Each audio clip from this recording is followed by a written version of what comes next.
It's time for me to bring on my guest tonight, Tyler. Hlangwane is the newly appointed head of communications, PR, and stakeholder engagement at the African Energy Economic Youth Council, AEEYC. In his role, Ty leads communication strategy and stakeholder relations across public, private, and development sectors, with a focus on amplifying African youth voices in continental and global energy discourse. The appointment positions Ty at the center of his company's collaborative approach, which connects government, industry, academia, and youth organizations to address systematic challenges in Africa's energy sector. With experience in stakeholder engagement and advocacy, Ty steps into the role as the continent pushes for greater energy access, economic inclusion, and youth participation in renewables and IPP ownership. Ty is responsible for building trusted relationships with senior decision makers, translating complex energy issues into clear messages for diverse audiences, and ensuring young Africans are not just consulted but meaningfully represented in policy and investment conversations. Ty, good evening. Welcome. How are you doing? You are the man who's in the mix. Energy. You're not bad. Welcome to the show. Energy is the thing, man. Energy is the future of Africa, isn't it? No, most definitely. We're at a very pivotal moment in the African energy story right now. So it is a very, very important time for the African energy space. Yeah, first and foremost, congratulations. Your appointment is really important.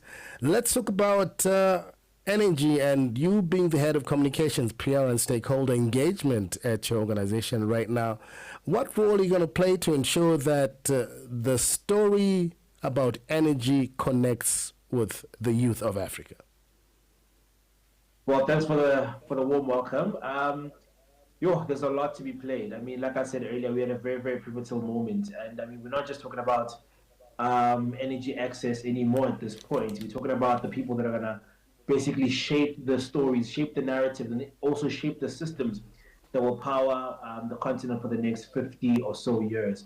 So AEEYC right now, as we call it, is sitting at literally at the intersection of all three in terms of youth, policymakers, as well as industry. So what we need to do is just come through and communicate amongst all three, bring all three together so that, we can push forward and make sure that Africa's energy moves in the right direction. I mean, for me, it's not just a role, a communications role. For me, it's a role that allows me to shape the narrative of the future in terms of African energy. Yeah, your organization works to connect stakeholders across public, private, and development sectors. How do you look at your approach being the bridge between government, industry, and the youth themselves? I mean, my approach is going to be very, very simple, but the first thing you need to look at when it comes to bridging is that you genuinely need to understand each side of the story, and not just in terms of understanding the story just by listening and hearing their talking points, but you need to understand the core, the pressure points, what incentivizes each and every stakeholder. I mean, government moves on its own policies, industry is looking at risks and returns, whereas the youth, for them, it's all about urgency. Most youth organizations live based on urgency. So my job is to translate the rhythms amongst all of these, make sure that they all come together and they all dance into one beat. So my strategy is very simple. Listen to everybody and make sure that everybody comes together at the same table at the same time. Bridge everybody without diluting anyone's story. Because, I mean, we cannot all work together on a bridge when the other side doesn't trust the other side. It's not going to be a very trustworthy bridge. So I think the first thing I need to do is make sure that we hear everybody's stories and everybody comes to the table and everybody listens and trusts each other. So trust is a very important cog in this relationship. So stakeholder engagement in energy often involves senior levels in both private and public sectors. What is your strategy for building trust, as you mentioned, and productive relationships between all the stakeholders involved? I mean, I come with a very very clear proposition. Let's all just work together. Let's sit down at the table. Let us all just sit and listen to each other. I mean, the way I'm going to position IAC, right, is that we need to position it in a position where everybody can come and sit at the table. We're not going to be just a lobbying group, but a partner that brings insight, that brings talents, as well as decision makers to come together at the table and sit down. So I think that is going to be the very first thing I need to communicate with everybody that, look, let us be your partner so that decision makers can all come and sit together and actually get exactly what it is that they need to move the African energy space forward. Yeah, communications in the energy space is usually very, very technical. How will you make IX message clear and compelling to young people so they can get involved? You know, the key to this is not to dumb things down, but also not to dilute them. Yeah, I think what we need to do more than anything is just find the human story inside the technical story, because usually they walk parallel and not together. You know what I mean? I mean, yeah, if you're talking about something such as power producer frameworks, for example, it sounds very technical. Or wheeling regulation sounds very, very technical. But I mean, if you say something along the lines of this policy is what allows a young kid in Limpopo to be able to sell solar energy, it sounds totally different. So just framing the story so that we find the human story instead of just the technical story, and merging the two is going to be very, very, very key for us moving forward. yeah. So on the African continent, the energy sector faces a lot of challenges around access and job inclusion. What key narrative are you going to create with your organization? I think the narrative I want to own is this one right here. It's that, look, the youth are not the energy problem. They are actually the energy Yeah, solution. If there's yeah, one true. thing I want to drive forward, is that message right there. I mean, for too long, African stories have been written by others. So I think it's time for the youth to actually start owning the story and start being the solution to the energy story, the energy problems rather that we have on the continent. Thai youth are often spoken about but never spoken with or included, especially in policy-making rooms. How will your PR and engagement approach ensure African voices are finally heard and included? I mean, throughout my many, many years of experience, I think the one thing I've actually understood is that there's a difference between visibility and power. The youth are seen, but they're not given a seat at the table to voice out what it is Yeah. that's going, what the issues are. So I think inviting younger people at the table is going to it gives great room for photo ops and great visibility. But we've been having that seat at the table, but now it's time for our voices at the table to actually mean something. Giving them a proper speaking slot, and not just letting them speak, but actually listening to them. So my approach is actually to build structures throughout the continent where the youth are given a seat at the table and they actually are listened to, and some of their policies actually come to action and actually actioned out throughout the continent. Yeah. So energy, renewable energy, energy solutions are really going to be huge, not just in South Africa, but around the entire continent. What story about African youth in energy do you want to push forward first as you break into this market? I think that the story is currently missing at the ground level. I mean, there's so many beautiful African stories that are happening in terms of renewable energy, from Kenya to Morocco, to the amount of jobs that are actually being created through the renewable energy space in Morocco right now. I feel like we just need to find a space that consolidates these stories and is able to share them properly to the rest of the world, that is able to share them amongst ourselves as Africans. Because, I mean, there's such great renewable energy stories that are happening right now in Kenya. So I feel like IEC could be that missing cog that just brings everything together so we can all understand each other's stories and we could all understand each other's narratives. Yeah. So IX approach is collaborative by design. What does effective collaboration look like between government, private sector, academia, and youth organizations?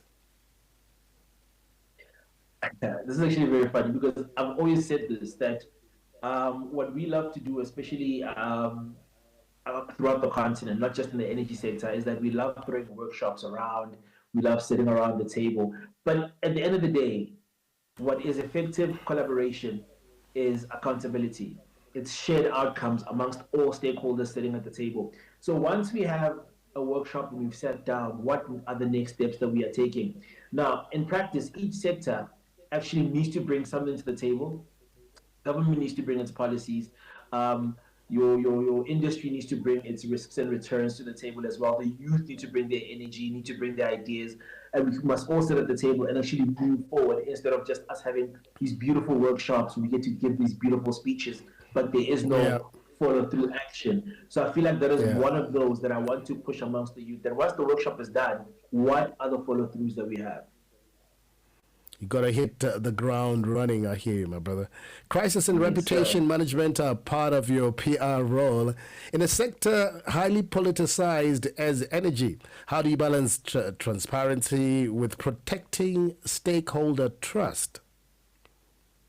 I mean, in the political sector, I mean, the instinct is often just to control the narrative very, very tightly, manage every single message, never admit uncertainty, even when there is some. I think that's actually the higher risk strategy, in my honest opinion.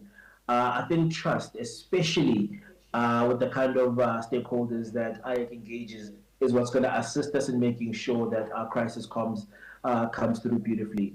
I mean, with the partners that we have, if you have government listening and actually engaging, you have your IPPs listening and engaging, and you also have the youth engaging as well, we'll definitely make sure that the crisis comes through beautifully and that everybody is part of it as we move forward on our crisis. Media is going to be very important for the success of this project. Media, government, and development partners all speak different languages. How do you tailor make messages to each audience to ensure that everybody gets the right kind of message? I think, like I said earlier, it's about finding the human story. Because at the end of the day, whether you are a government policymaker, whether you are a media person, whether you are Tich Mataz right now interviewing Yeah, me, at the end of the day, what we are is we are all human. So I think yeah. finding the human story is what's going to assist us in making sure that everybody gets the message properly. We need to stop hiding behind these jargons, stop hiding behind, oh no, this is a government institution, therefore it communicates in this way. I feel like we all just need to come together and be able to share the stories on a human level rather than a technical level. So I think that's going to be one of the things that I'll be implementing going forward at IEC to make sure that everybody gets the story, that everybody is on board and everybody is in line with what is happening. Ty, with co-processes and African Energy Week on the calendar, how will you use global platforms to amplify African youth solutions rather than challenges? I think when it comes to global platforms like COP, historically, they've been very, very good at naming African problems actually, rather than showcasing its solutions. I feel like they've pointed out problems. Yeah. My approach is going to be very simple. It's going to be going with solution first content strategy. Let's try and let the content show that we are a solution based nation, solution based continent, rather than us just being problems first. So that is the content strategy that we're aiming to go with going forward. My brother, thank you so much for joining us tonight. This is really an important step forward for Africa and energy solutions. What can we expect? What kind of change can we anticipate in the next 18 to 24 months?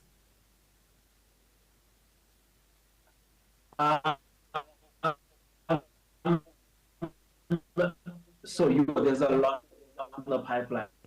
There's definitely a lot happening. So right now for the youth across the continent, this the energy space, there is a lot that is happening. In July, there is the youth ground, making sure that everything runs smoothly. So if you are from Ghana, if you are from Eritrea, if you are from Morocco, Algeria, it doesn't matter. If you're a young African, IEC is for you to come and help us shape the narrative for the next 50 years in the energy space. How can the youth of Africa get in touch with you for them to be included in this milestone? Simply, please just Google us, AEEYC, That is AEEYC. Google us. We're on LinkedIn, we're on Instagram, Twitter, all sort of platforms. Join us, engage with us. Go to our website, get in touch with us, and yeah, drop us an email, drop us a text, however you want to get in touch with us. We are there for the youth, so we are there across all platforms. Just AEEYC, and you'll find us. Great man indeed. Thank you so much once again to Tich Hlangwane, newly appointed head of communications, PR, and stakeholder engagement at the African Energy Economic Youth Council. Wish you the best. Thank you very much. All right, this is Channel Africa. Ritmos e cultura.